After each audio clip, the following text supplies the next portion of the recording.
नमस्कार। रेडियो रिमझिम से प्रस्तुत है स्थानीय हालचाल। पहले मुख्य हालचाल। सैकड़ों दीप जलाकर लिखा गया 6 नवंबर। व्यय प्रेक्षक की उपस्थिति में अभ्यर्थियों को दिया गया प्रशिक्षण। स्वास्थ्य कर्मियों ने लिया मतदान करने का संकल्प। शहीद पुलिस कर्मियों को पुलिस अधीक्षक ने दी श्रद्धांजलि। अवैध हथियार के साथ एक आरोपी को पुलिस ने किया गिरफ्तार। स्थानीय हालचाल के इस अंक के साथ मैं निकेत मिश्र। अब हालचाल विस्तार से। विधानसभा चुनाव को लेकर वोटिंग का प्रतिशत बढ़ाने के लिए नगर निकायों के द्वारा भी लगातार जागरूकता अभियान चलाया जा रहा है। जिला स्वीप कोषांग की ओर से निर्धारित कैलेंडर के अनुसार विभिन्न कार्यक्रमों का आयोजन भी किया जा रहा है। अभी बताया जा रहा है कि दीपावली के अवसर पर दीपोत्सव का आयोजन किया जाना था। इस दीपोत्सव के माध्यम से मतदाताओं को जागरूक करने के लिए नगर पंचायत कटिया की ओर से भव्य दीपोत्सव मनाया गया। नगर पंचायत के कार्यालय पर सैकड़ों दीप जलाए गए। इन दीप के माध्यम से 6 नवंबर की आकृति बनाई गई और मतदाताओं को जागरूक किया गया। मौके पर मौजूद अधिकारी और कर्मियों ने मतदान का संकल्प भी लिया। विधानसभा चुनाव के लिए अभ्यर्थियों के प्रतिनिधि और अभ्यर्थियों को चुनाव खर्च से संबंधित सीमा एवं लेखा जांच से संबंधित प्रशिक्षण दिया गया। सभी अभ्यर्थियों को निर्देश दिया गया कि पूरे चुनाव अवधि में किसी भी एक व्यक्ति से 10,000 से अधिक नगद राशि का लेन देन नहीं करना है। 10,000 से अधिक चेक या बैंक के माध्यम से खर्च करना है। 50,000 से अधिक कैश लेकर नहीं चलना है। जो भी खर्च हो रहा है उसे अपने लेख पंजी में संधारित करें। लेखा जांच के निर्धारित 3 तिथियां जो क्रमशः 24/10/2025, 30/10/2025 और 4/11/2025 है। इस दिन सुबह 10 बजे से शाम 5 बजे के बीच लेखा जांच के लिए अभ्यर्थियों को व्यय लेखा कोषांग पंचायत संसाधन केंद्र में उपस्थित होने का भी निर्देश दिया गया। निर्वाचन खर्च की अधिकतम सीमा 40 लाख निर्धारित की गई है। यह व्यय लेखा पंजी संधारित नहीं करने अथवा जमा नहीं करने पर निर्धारित सीमा से अधिक व्यय की स्थिति में अभ्यर्थिता को रद्द भी किया जा सकता है। बिहार गृह रक्षक ग्राउंड थावे में पुलिस अधीक्षक अवधेश दीक्षित ने तमाम वरिष्ठ पदाधिकारियों की उपस्थिति में पुलिस स्मृति दिवस के विशेष अवसर पर शहीद कर्मवीर पुलिस बल में सेवा देने वाले कर्म योगियों को याद कर उन्हें श्रद्धा सुमन अर्पित किया गया। इस दौरान उनके अमूल्य योगदान को भी याद किया गया। इस अवसर पर पुलिस के तमाम पदाधिकारी और पुलिस कर्मी सहित पुलिस उपाधीक्षक विजय कुमार मिश्रा, पुलिस उपाधीक्षक लाइन सुबोध कुमार सहित तमाम पदाधिकारी गण मौजूद थे। सभी लोगों ने पूरे विधि विधान से शहीद पुलिस कर्मियों को नमन किया और उनके शहादत को याद किया। इधर चुनाव को लेकर सरकारी विभाग भी सक्रिय हो गए हैं। लगातार जागरूकता अभियान चलाते हुए लोगों को 6 नवंबर को मतदान करने की अपील की जा रही है। इसी कड़ी में थावे प्रखंड मुख्यालय के सामुदायिक स्वास्थ्य केंद्र में मतदाता जागरूकता कार्यक्रम का आयोजन किया गया, जिसमें अस्पताल के सभी डॉक्टर, नर्स समेत अन्य स्वास्थ्य कर्मी तथा सुरक्षा कर्मियों ने भी मतदान का संकल्प लिया। साथ ही अस्पताल में आने वाले मरीजों को भी मतदान के लिए प्रेरित किया गया। इधर बरौली थाना की पुलिस ने गुप्त सूचना के आधार पर एक आरोपी को जिंदा कारतूस, देसी पिस्टल और चाकू के साथ गिरफ्तार किया है। बताया जा रहा है कि पकड़ा गया आरोपी का नाम साहब राउत है। यह बखरौर जद्दी गांव का निवासी है। बरौली थाना की पुलिस को गुप्त सूचना मिली थी और पुलिस ने इसके यहाँ छापेमारी की और आरोपी को गिरफ्तार किया गया। इसके पास से मिले अवैध हथियार को जब्त किया गया है और इस अपराधी के इतिहास को पुलिस खंगाल रही है। चुनाव को लेकर लगातार पुलिस सक्रिय है। जगह जगह जांच पड़ताल किया जा रहा है। इसी कड़ी में इस आरोपी की गिरफ्तारी की गई है।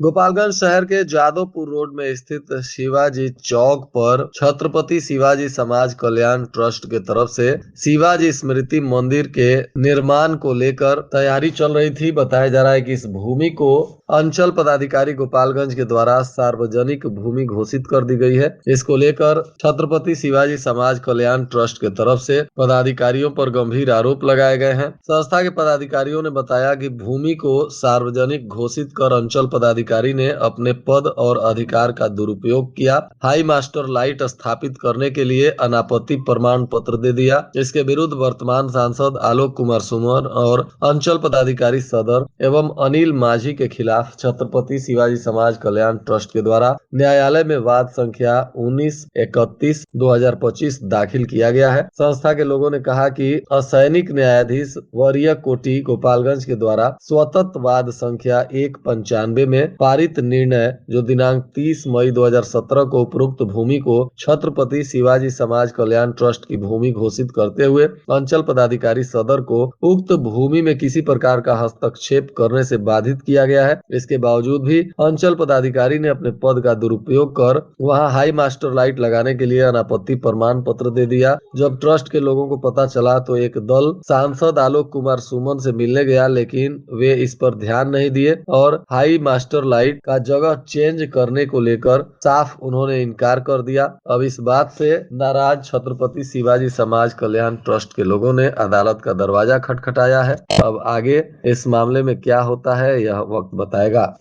हम भारत के नागरिक लोकतंत्र में अपनी पूर्ण आस्था रखते हुए यह शपथ लेते हैं कि हम अपने देश की लोकतांत्रिक परंपराओं की मर्यादा को बनाए रखेंगे तथा स्वतंत्र, निष्पक्ष एवं शांतिपूर्ण निर्वाचन की गरिमा को अक्षुण्ण रखते हुए निर्भीक होकर धर्म, वर्ग, जाति, समुदाय, भाषा अथवा अन्य किसी भी प्रलोभन से प्रभावित हुए बिना सभी निर्वाचनों में अपने मताधिकार का प्रयोग करेंगे। यह शपथ आज भोरे विधानसभा क्षेत्र के भोरे प्रखंड के छठियाओं में महिलाओं ने लिया। बताया जा रहा है कि जीविका की ओर से अभियान चलाकर महिलाओं को यह शपथ दिलाई गई और 6 नवंबर को विधानसभा चुनाव में मतदान करने की अपील की गई।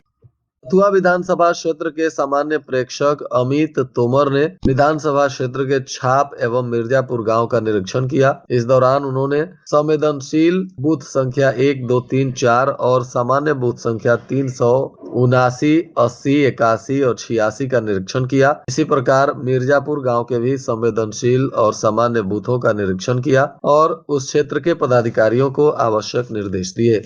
इधर कुचायकोट प्रखंड के पूर्व खास में भी जीविका दीदियों ने स्वीप कोषांग की ओर से निर्धारित कैलेंडर के अनुसार जागरूकता रैली निकाली, मतदाताओं को शपथ दिलाया और खुद भी शपथ लेकर 6 नवंबर को हर हाल में मतदान करने का निर्णय लिया। गांव के पुरुष और महिला मतदाताओं को भी मतदान के लिए प्रेरित किया गया। मौके पर जीविका से जुड़े अधिकारी भी मौजूद रहे।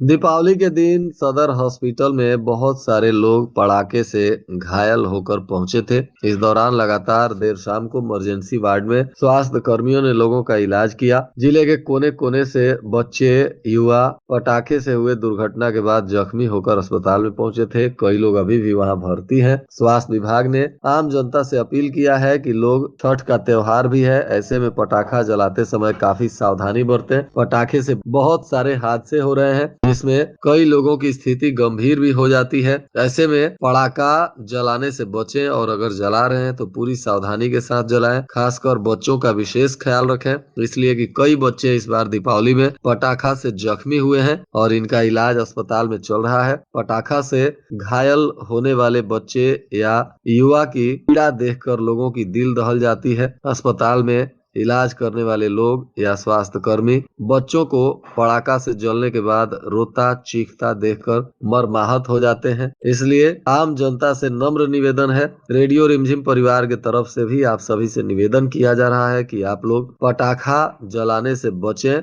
पटाखा एक तरफ तो आपके पर्यावरण को बहुत दूषित करता है, तो दूसरी तरफ पटाखा से ध्वनि प्रदूषण भी फैलता है। इसके अलावा पटाखा के वजह से अगर कोई हादसा हो गया तो यह पूरे परिवार के लिए काफी पीड़ा देने वाली बात होती है। इसलिए आप पटाखा जलाते समय विशेष ख्याल रखें। छोटे छोटे पटाखों का इस्तेमाल करें, इको फ्रेंडली पटाखों को जलाएं। आजकल दीपावली में काफी बड़े बड़े महंगे महंगे तीव्र साउंड वाले पटाखे बेचे जा रहे हैं जो एक तरफ ध्वनि प्रदूषण को बढ़ा रहे हैं तो वहीं दूसरी तरफ हवा में जहर घोलने का काम कर रहे हैं। इसलिए आप सभी से निवेदन है कि पटाखा का इस्तेमाल हो सके तो ना करें और अगर कर भी रहे हैं तो इको फ्रेंडली पटाखों को पता कर उन्हें जलाएं और बच्चों का विशेष ख्याल रखें। और आज के मौसम का तापमान गोपालगंज में न्यूनतम 25 डिग्री सेल्सियस और अधिकतम 31 डिग्री सेल्सियस रहने की संभावना है। अंत में मुख्य हालचाल एक बार फिर। सैकड़ों दीप जलाकर लिखा गया 6 नवंबर। व्यय प्रेक्षक की उपस्थिति में अभ्यर्थियों को दिया गया प्रशिक्षण। स्वास्थ्य कर्मियों ने लिया मतदान करने का संकल्प। शहीद पुलिस कर्मियों को पुलिस अधीक्षक ने दी श्रद्धांजलि। अवैध हथियार के साथ एक आरोपी को पुलिस ने किया गिरफ्तार। इसके साथ ही रेडियो रिमझिम से प्रसारित स्थानीय हालचाल का यह अंक समाप्त हुआ। नमस्कार।